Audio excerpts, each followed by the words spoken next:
学到了越南话，也学到了印尼话。新早。小朋友对我们的文化更了解，然后对这个文化产生的一些好奇心。以前可能有些小朋友他觉得东南亚国家不好啊、不干净啊，现在出来推广的时候就发现啊，很多小朋友的那个想法就会改变了。他觉得哇，原来越南不像他想象中的那样子。这个多元化列车，它是一个比较完整的，其实可以弥补我们平常的不足。那我觉得像这样的话，让学生亲身体验，对了解新住民文化，这是一个很有帮助的。我们东山国小有新住民学习中心，并且有3个主题馆。那这些文物其实都是在主题馆内的一个文物馆的陈列。那但是如果在学校内，其实扩散效益比较不足。那于是呢，我们就想到说，把这些文物如果带到各校去，让更多的师生来受惠的话，这样应该是一个很好的扩散模式。掌握市政3分钟，台南进步向前冲。萨瓦迪卡，欢迎收看《市政3分钟》，我是林怡婷。在21世纪的地球村，多元文化在台湾社会也越来越丰富，而在学龄时期教导小朋友认识多元文化也变得相当重要。台南市政府教育局家庭教育中心就推动新住民学习中心多元文化列车活动，由东山国小出发，将新住民文化带进国小，跟小朋友互动，希望他们在日常生活中能认识多元文化，并学会尊重班上的新住民同学。现在就让我们来听听家庭教育中心张主任怎么说吧。各位观众朋友，大家好，我是台南市政府教育局家庭教育中心主任张彬英。家庭教育中心一直以来致力于多元文化的推广，从104年开始，我们就有多元文化列车的一个活动。好，那今年度首站就来到了安溪国小。好，那行动列车的话是由我们东山国小的新住民学习中心曹校长带领的。好，那我们致力于多元文化的推广，是希望能够让我们更多的新住民的子女，或者是落地生根在台南的新住民，他们的文化能够透过文化列车，能够到各个学校去做推广。好，那我们知道新住民他在台南的话，已经有3万多个人。好，那在国中国小的新住民子女的话，也有7000多人。好，那这些孩子呢，他其实我们希望他能够更加了解他们自己母国的文化，那也希望透过行动列车一个推广，到各校去做宣讲。好，然后让我们更多的学子哈，不只是我们新住民的姐妹，也让我们台湾好台湾的本土的子女们呢，能够更加认识我们多元文化，了解好文化它是只有差异，它是没有好坏的，让我们的多元文化能够在台南好能够落地生根。接下来请收看中嘉新闻。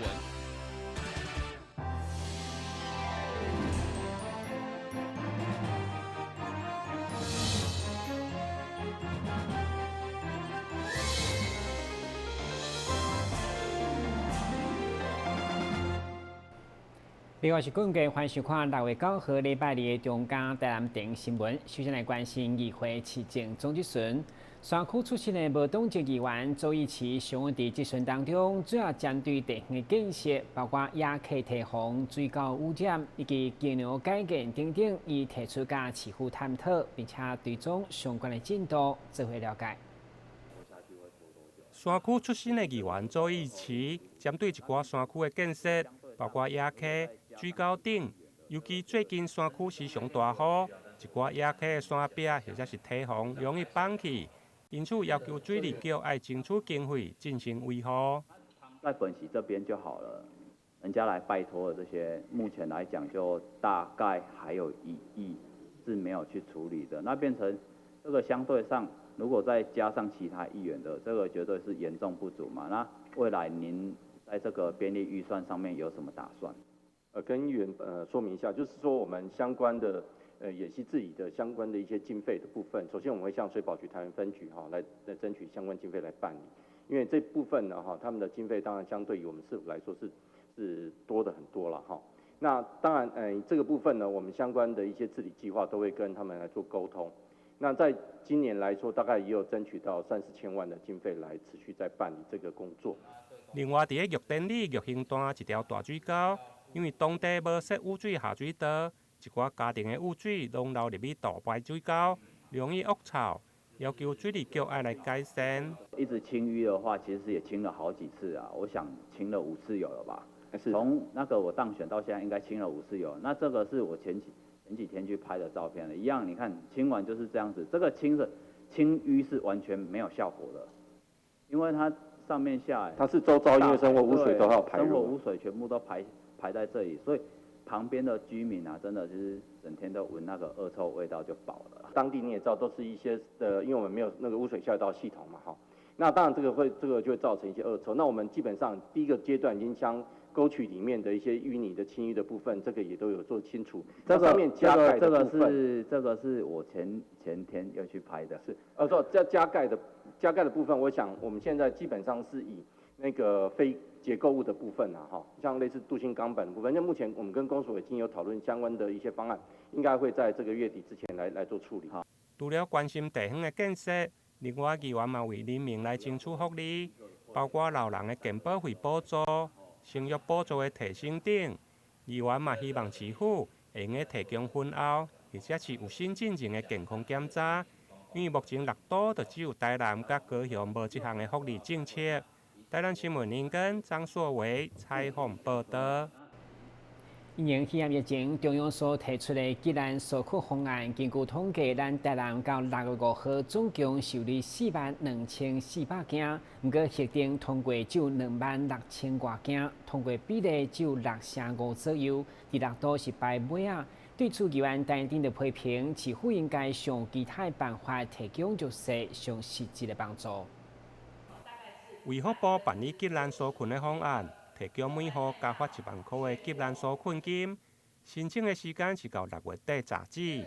不过，根据议员陈义珍的资料显示，咱市到6月5号为止，受理申请的总共42000多件，不过审核通过的才只有26000多件，通过率大约65%左右，批评是6都排名上尾。发现这个问题，在6都里面。我们的通过率最低，难道我们台南市咱的市民特别好过吗？所以其实陆续服务出来遮侪，我想真侪咱的同事嘛，接到真侪民众的欢迎哦，就是讲我明明生活足困难，结果我就是无法度通过这个补助，或者民众感觉讲对咱的政府非常的失望吼。而且伊就讲可能因为之前有存款，毋过因为厝里有人破病、艰苦开了，结果伊即马嘛是无法度，即马生活都非常的困难，结果这1万块，伊领袂到，伊就感觉真无法度接受。局长，针对没有通过这个35%的这些民众，我们有什么做法去检讨？有一个专案来协助。市长要回答。市长，那个陈议员有跟你报告，这个在6都里面，您可能要看另外一个数字了。我们的农民是最多的，是，好，比率也是最高的。我们农民有11万多人，每个人都直接中央政府汇进1万块，所以扣掉农民之后。可能其他的人相对就比较少，加上农民之后，我们的比率应该不会领到政府补助的不会受影响。全部大家都是，还有这个不是用全部去比例了，它就针对说6我只是说跟你讲人口结构，申请急难纾困的部分啦，好，所以我是这边提醒，因为我们刚好调出这样的数字，所以来提醒市长说，在6都里面，我们通过率是最低。其实看到数就觉得不大合理。那针对这3%5没有通过的民众，其实他们生活也很困难。我们是不是应该去检讨有没有什么我们台南市政府咱市建会当来做来协助这无通过的民众，咱是不是针对这个专案部分，咱再做一个检讨？我们愿意跟议员报告，跟议员您指示的，我们再去检讨一遍。啊，如果只是跟您报告说，我们这个数字是看全面的纾困，可能有人口结构的问题等等。另外，因应经济振兴发展，中央针对中小型的企业提出创新研发加转型的补助计划。过去拢是伫个5、6月份就送件来审核，不过今年因为疫情拖到9月底进前，经发局才会统一来送件。对此，议员嘛呼吁，针对进前提出的83件申请案，希望市府会用赶紧送审，避免疫情关系去受到拖延。台南新闻林根张硕维采访报道。气候疫情过后，民众除了关心经济，议员林志聪嘛关心人口的成长率。伊认为人口成长才能带动经济，以用市府生育补助为例，因为咱市第一梯补助6000根本上少，希望市府伫明年预算加编，才当鼓励少年人加生。议员林志聪以6都的生育补助为例，其他的5都补助至少是1万至3万块不等。独咱市却维持第一梯只补助6000块。议员建议，应该以其他的空地或者是空屋税来提升生育的补助。对此，市长嘛回应会来考虑。要生一个囡仔，按少年照顾到大的时阵，面临足侪压力。我讲一个白啦吼，台湾的建商啊，迄土地唔知差3岁，连本身要一间厝嘛非常的困难。阮生活一间厝就千几万啊，这少年朋友敢买会起咧？买袂起，绝对买袂起啊！啊，咱爱想办法，哦，要安替这少年朋友想办法，互伊会当伫咱台南市好好徛起。咱为啥物无甲爱家己空地的时阵，税金啦，加扣挂遐个钱呢？咱来照顾着咱少年朋友。未来咱的公地啦，比如讲持有地啊，要标售的时阵吼，咱可能爱附带一个条款，你标着持有地，你几年来爱清着建照，表示讲你真正要做。啊，你若讲标着持有地，敢拄啊养地吼，安尼我就要用比照迄个工程安怎甲来收的。我的思考看，我都来研究，因为准啊，咱做这咱是6都第一个做。安尼真好啦，所以讲咱持有地，吼，持有地是咱的嘛。啊，我要标你，但是你要甲我承诺了，吼，甲有一个条件，你几年来都爱迄个，啊若无吼，我就要甲你买倒。这是过去工业区的时阵有实施过，但是你若讲一般建局用地要用的时阵，这难度是足悬的。但是咱愿意规划看卖，看有这个可能性。除了关心少子化，另外有关偏远学校的学区制。虽然议员无赞成废校，不过为了节省人力，议员嘛建议该合并就要合并，看是要行政合并，或者是朝向转型创新来努力。台南新闻林根、张硕维采访报道。中华艺术科技大学9号举办108学年度特殊教育学生奖助学金的颁奖典礼，举办总共124位学生得奖，总奖助学金269万。会中副校长除了勉励这群学生持续努力学习，继续朝向目标来迈进，肯定因拢是生命勇士。教育部为了奖励身心障碍学生努力学习的精神，特别设立了特殊教育奖学金甲奖助学金。今年中华艺术科技大学总共有124名的学生得奖，奖助学金的金额高达269万。9号上午举办颁奖典礼，副校长杨玉玲也亲自出席颁奖。除了勉励大家爱持续学习，持续向目标来努力，也肯定因的精神，认为因是生命的勇士。这些同学不管是学习或是各方面，其实都没有比我们一般同学，来得逊色。那虽然他们在很多方面的资源是不足的，但是我们可以看到他们其实努力的这个精神。以我个人，我碰到有一些同学，其实在视力上是非常辛苦，但是他们在学业的成就上完全不输我们一般同学。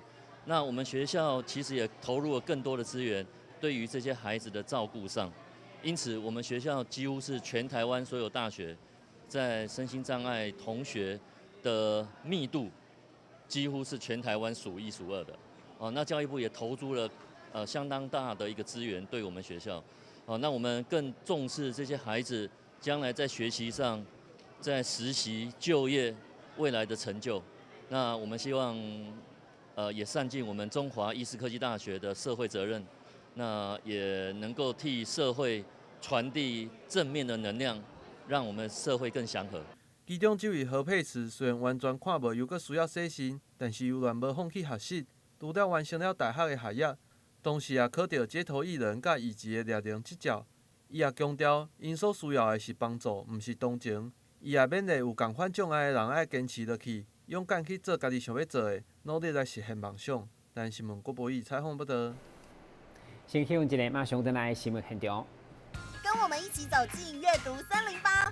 我们将阅读分成6大主题。首先邀请到新时代作家杨富敏、江儿、李炳书、阿春爸、IG 作家，来到台南爱读册节目中与您见面。敬请锁定每晚8点半第3公用频道。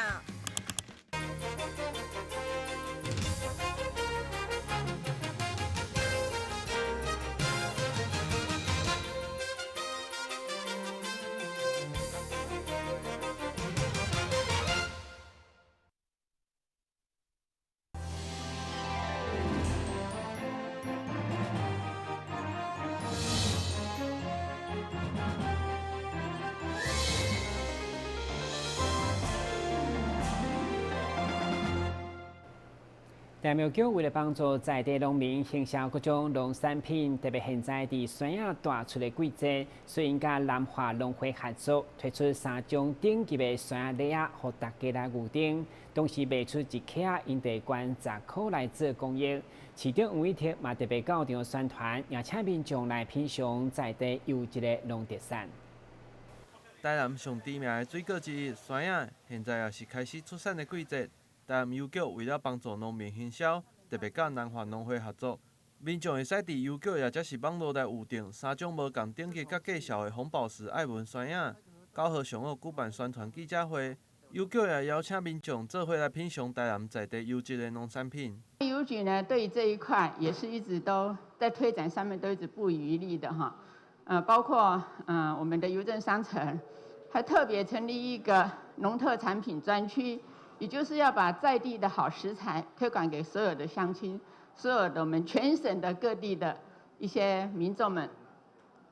那台南邮局呢，延续多年与我们79产销班的黄永虎先生合作，推广这个顶级的爱文。这个顶级的爱文为什么？因为它是从清华园长大的外销日本的芒果。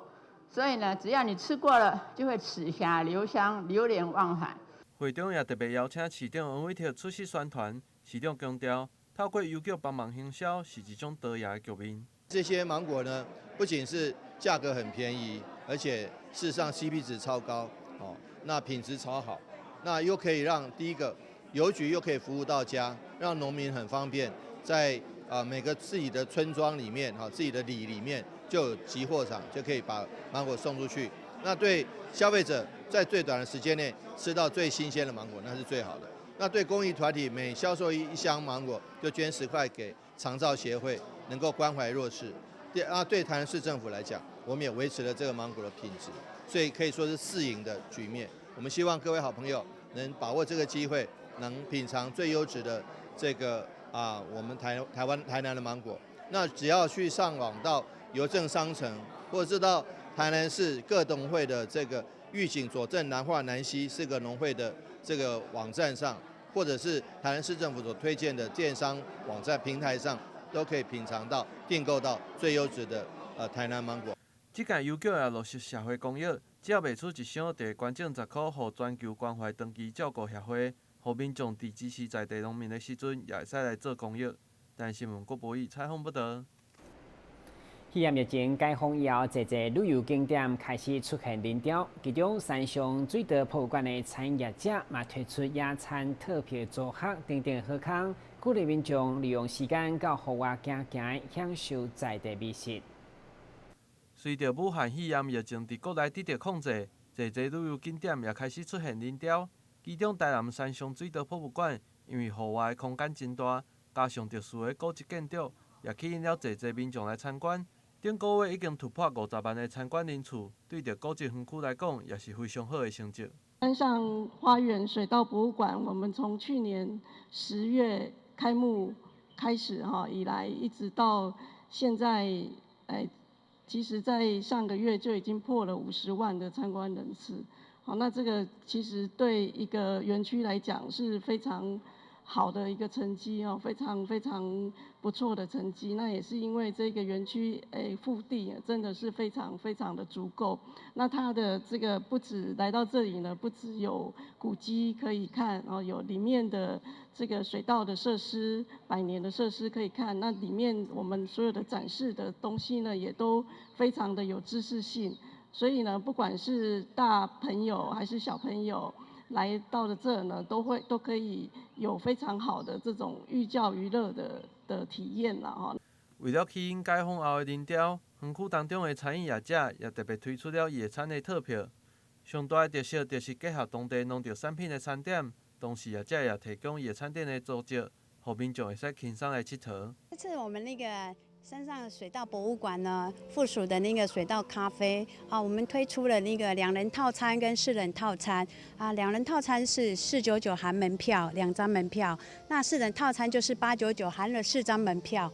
那我们的那个野餐呢，就是有我们那个山上道地的那个木瓜、米粉还有那个白莲雾茶，还有我们最夯的那个玫瑰气泡饮，那还有就是山上区的水果礼盒这样子哈，这样组成的一个套餐。会中特别出席的立委郭国文也表示，将要邀请200名弱势家庭的小朋友来野餐，希望会使推广防疫新生活。文化局会邀请民众会使倒到台南各一景点行行看看，享受各地无同的风情。但新闻郭博义采访报道。为了积极推动科学教育，提升台南市学生的实力，教育局规划3档内要成立的8间自助教育加科技中心，现在全部拢已经完工，主要是全国上济县市。未来嘛将提供课程教学示范加识别资源，方便学校进行系统性的科技教育。因应未来所需要的人才，拢是需要知识整合甲科技运用的能力。市府也积极推动科学教育。其中上重要的规划之一，就是建设科技中心。教育局也规划3年打造8间的科技中心，也伫今年来完成，成为全台湾上济科技中心的城市。每一间中心拢以着无同的主题来规划特色课程，不管是倒一间中心，拢是强调予学生家己动手实做，来培养因的科学素养。有关台南市的科技中心从107年到109年，总共完成了8所科技中心。这个科技中心现在是在配合一些新课纲，我们结合了科学、科技、工程、艺术、数学跨领域的结合。我们知道现在的孩子是一个科技导向，我们从以前的单纯的学，到现在的想，到实做。跟他的生活、跟他的科技、跟他的使用全部再结合在一起，那我们来建立了这个科技的教室。科技中心除了会定期举办政治教师的培育以外，也会协助范围内的各中小学科学相关的课程，并利用寒暑假来办理社区推广活动甲亲子的营队，让科技应用更加生活化。那这个科技教室里面总共有4个功能，第一个是课程的研发。那这是由我们的种子老师都是定期的集会来开发一些新的课程。那课程开发完以后，我们就做老师的研习。那做了老师的研习以外，就是让孩子来实作。那这个8所科技中心附近的学校都可以来这个地方共享这些资源，然后共享所有的东西。那刚才我们有看到很多的作品，我想这个就是我们的孩子他能够展现他的所有的创作。然后我们在这个过程当中，我们发现说，孩子越来越聪明了，老师跟他提了以后，他有很多很多的发想，有很多的创作都是意外的。那我们也希望这个未来在孩子在经过这些训练以后，可以跟我们的全国科展或者一些成果的发表做一些结合，我们让我们的孩子能够在教育里面再大放异彩。除了透过科技中心的推动，教育局也表示，将会在相关的师资方面持续来努力，提供学生上好的学习环境，共同培育未来社会所需要的人才。但新闻郭博义采访报道。以上就是单位9号中嘉台南电新闻，那么在港机时间再会。